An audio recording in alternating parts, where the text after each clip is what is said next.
wabarakatuh. Perkenalkan, nama saya Tina Violenta, CGP Angkatan 8 dari SDN Pekayon 09. Di sini saya bersama dengan rekan saya, Ibu Winda Indriastuti. Beliau adalah guru kelas 3 dari SDN Pekayon 09. Apa kabarnya, Bu Winda? Alhamdulillah baik, Bu Tina. Alhamdulillah. Nah, di sini kami akan melakukan percakapan pra-observasi, yaitu dengan tujuan untuk mengetahui dan mengevaluasi jalannya proses pembelajaran yang akan Ibu Winda lakukan. Nah, kenapa melakukan percakapan pra-observasi, yaitu sebagai persiapan awal sebelum Bu Winda melakukan kegiatan pembelajaran agar lebih siap dan lebih percaya diri sehingga memberikan pembelajaran yang terbaik bagi muridnya.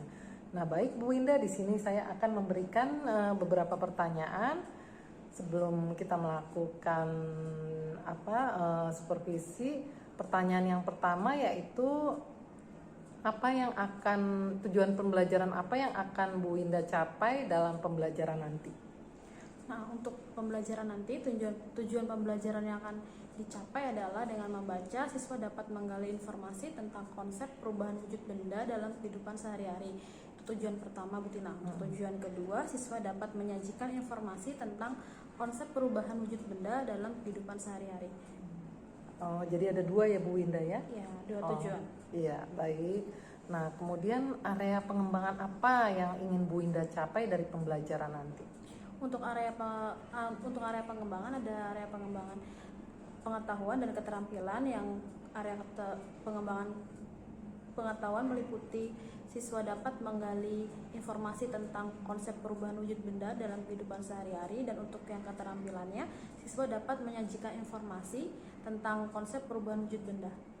Oh ya, baik Bu Winda. Nah, kemudian rancangan pembelajaran apa nih yang akan Bu Winda siapkan untuk pembelajaran nanti? Misalnya dari metode pembelajaran, kemudian strategi pembelajaran, kira-kira apa Bu Winda? Untuk metode yang pasti akan ada metode pengelompokan.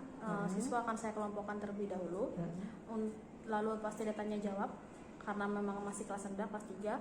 Dan untuk model, saya menggunakan model discovery learning. Siswa akan diberi stimulus dulu, identifikasi masalah, lalu penyampaian data, pembuktian melalui percobaan. Nanti akan ada percobaan. Lalu setelah itu siswa dilatih untuk menulis informasi melalui kesimpulan yang didapat dari percobaan yang sudah dilakukan. Oh, baik ya Bu Winda. Nah, kemudian media pembelajaran apa yang nanti akan Bu Winda gunakan? Tentunya kalau seperti itu ada textbook untuk melakukan percobaan, langkah-langkah melakukan percobaan, ada LKPD, lembar kerja peserta didik, ada buku teks. Sejauh ini hanya itu, Bu Tina. Oh ya, baik. Nah, kemudian kira-kira kapan nih pembelajarannya akan dilakukan? Pembelajaran itu akan dilakukan pada hari Kamis di jam pertama. Kamis pekan ini di jam pertama. Oh iya, baik. Berarti nanti hari Kamis jam pertama saya akan masuk ke kelas Bu Winda untuk kita melakukan supervisi pembelajaran. Nah, sebelum diakhiri percakapan ini, menurut Bu Winda apa yang bisa Bu Winda dapatkan? Melalui percakapan pra-observasi ini yang didapatkan oleh saya adalah untuk mempersiapkan pembelajaran di hari Kamis dengan sebaik mungkin, karena kan ada praktik Ibu Tina, ada praktik, ada pembuktian. Jadi mungkin ada beberapa bahan yang memang harus disiapkan dari sekarang agar besok di hari H, di hari pembelajaran tersebut sudah siap. Ya, baik Bu Winda. Nah, demikianlah percakapan pra-observasi kita hari ini. Nah, kita akan bertemu lagi pada saat observasi dan pasca observasi, yaitu percakapan dengan pengajar praktik saya, Bu Winda. Terima kasih banyak untuk waktunya Bu Winda. Perubahan wujud benda. Kemarin kita sudah belajar tentang macam-macam benda serta sifat benda. Sekarang kita belajar perubahan wujud benda. Ada 5. Tapi hari ini yang akan kita praktekkan hanya yang satu dulu, yang mencair. Perubahan wujud benda ada 5. Mencair, membeku, menguap, mengembun, dan menyublim. Udah bisa ngomongnya? Coba apa? Mencair adalah perubahan wujud benda dari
kembali dengan saya Tina Violeta di percakapan pasca observasi CGP Angkatan 8 dari Pekayon SDN Pekayon 09. Saya masih ditemani Ibu Dwinda sebagai guru yang telah diobservasi pada kegiatan supervisi akademik. Dan saya juga ditemani oleh Pak Nur Cahyo Hadi sebagai pengajar praktik guru penggerak Angkatan 8. Assalamualaikum Pak Cahyo. Assalamualaikum Bu Indah. Waalaikumsalam Bu Tina. Di percakapan pasca observasi ini saya akan memberikan beberapa pertanyaan terkait dengan jalannya observasi kelas yang sudah Bu Indah lakukan. Di percakapan ini terkait dengan jalannya observasi kelas yang Bu Indah laksanakan dengan tujuan yaitu mengevaluasi sejauh mana proses belajar yang sudah Bu Indah lakukan. Baik Bu Indah, saya di sini akan bertanya, perasaan apa yang telah Bu Indah alami pada saat observasi kelas yang sudah berlangsung? Perasaan saya ketika ditemani Bu Tina untuk kegiatan observasi yaitu grogi karena diobservasi oleh rekan sejawat, ya agak grogi. Terlebih saya memegang kelas rendah itu kelas 3, jadi masih ramai kelasnya, anak-anaknya juga masih susah-susah gampang untuk dikondisikan. Jadi takut mengganggu, agak mengganggu, bukan mengganggu, takut di kemudian waktu sulit dikondisikan. Lebih ke grogi. Iya, baik Bu Indah. Nah, kemudian area pengembangan apa sih yang Bu Indah telah lakukan pada tahapan pembelajaran supervisi kemarin? Untuk area pengembangan untuk supervisi kemarin, karena saya mengambil materi perubahan wujud benda, saya mengambil area pengembangan itu 2, untuk pengetahuan dan keterampilan. Nah, untuk pengetahuan itu saya fokus ke anak dapat menggali informasi tentang konsep dasar perubahan wujud benda, yaitu anak harus tahu dulu tentang pengertian wujud benda, berbagai macam wujud benda. Terus untuk keterampilannya saya mengambil siswa dapat menyajikan informasi tentang konsep perubahan wujud benda dalam kehidupan sehari-hari. Jadi anak itu harus mengetahui tentang contoh-contoh perubahan wujud benda dalam kehidupan sehari-hari itu apa saja, contoh kegiatannya atau kejadiannya. Nah, kemudian sejauh mana area pengembangan yang sudah berhasil Bu Indah lakukan di dalam kelas pada saat supervisi kemarin? Untuk sejauh mana, mungkin karena saya mengawali materi perubahan wujud benda dengan melakukan praktikum. Saya baru melakukan 1 praktikum, yaitu perubahan wujud benda mencair. Jadi ketika praktikum itu anak-anak langsung dapat memahami, mencair itu ternyata seperti ini. Ada beberapa benda, beberapa bahan yang mencair yang kita buat praktik. Jadi anak-anak tuh langsung tahu. Mungkin karena langsung dibarengi bersamai dengan praktikum, jadi anak-anak tuh langsung tanggap. Nah, mungkin kesulitannya itu bukan kegagalan ya, lebih ke kesulitannya itu ketika anak-anak itu menyajikan data, menuliskan informasi dengan kosakata, itu ada beberapa anak yang kurang. Iya. Nah, kemudian kendala apa atau kekurangan apa yang Bu Indah hadapi pada saat proses pembelajaran? Untuk kendala itu pastinya mungkin karena anak-anak itu masih kelas rendah, jadi anak-anak itu ada beberapa yang merasa superior, seperti tanggung jawab temannya diambil alih oleh dia, terus berebutan tugas, yang megang ini gitu, jadi berebutan tanggung jawab. Berarti pada saat pembelajaran kemarin tuh murid Bu Indah aktif semua ya? Iya, justru muridnya aktif semua, bahkan yang biasanya diam ikut berpartisipasi, itu yang membuat temannya yang biasanya aktif, yang di keseharian dia aktif banget, aktif sekali, jadi merasa bukan tersaingi, lebih kepada berebut tanggung jawab. Nah, kemudian kapan Ibu Indah akan melakukan perubahan sesuai dengan apa yang sudah Bu Indah sampaikan? Untuk perubahan semoga secepatnya Bu Tina, karena materinya belum selesai, materinya belum habis. Jadi semoga di praktikum selanjutnya anak-anak itu akan saya bekali tanggung jawab masing-masing di diri anak tersebut. Jadi sehingga ketika dihadapkan dengan praktikum, kita melaksanakan praktikum, anak itu sudah jelas tanggung jawab saya ini. Jadi tidak merebut tugas temannya yang lain. Mungkin kemarin kurang saya pertegas untuk anak-anak, tugas masing-masingnya bagaimana, apa saja. Jadi membuat anak-anak itu saling berebut ketika melakukan praktikum. gitu.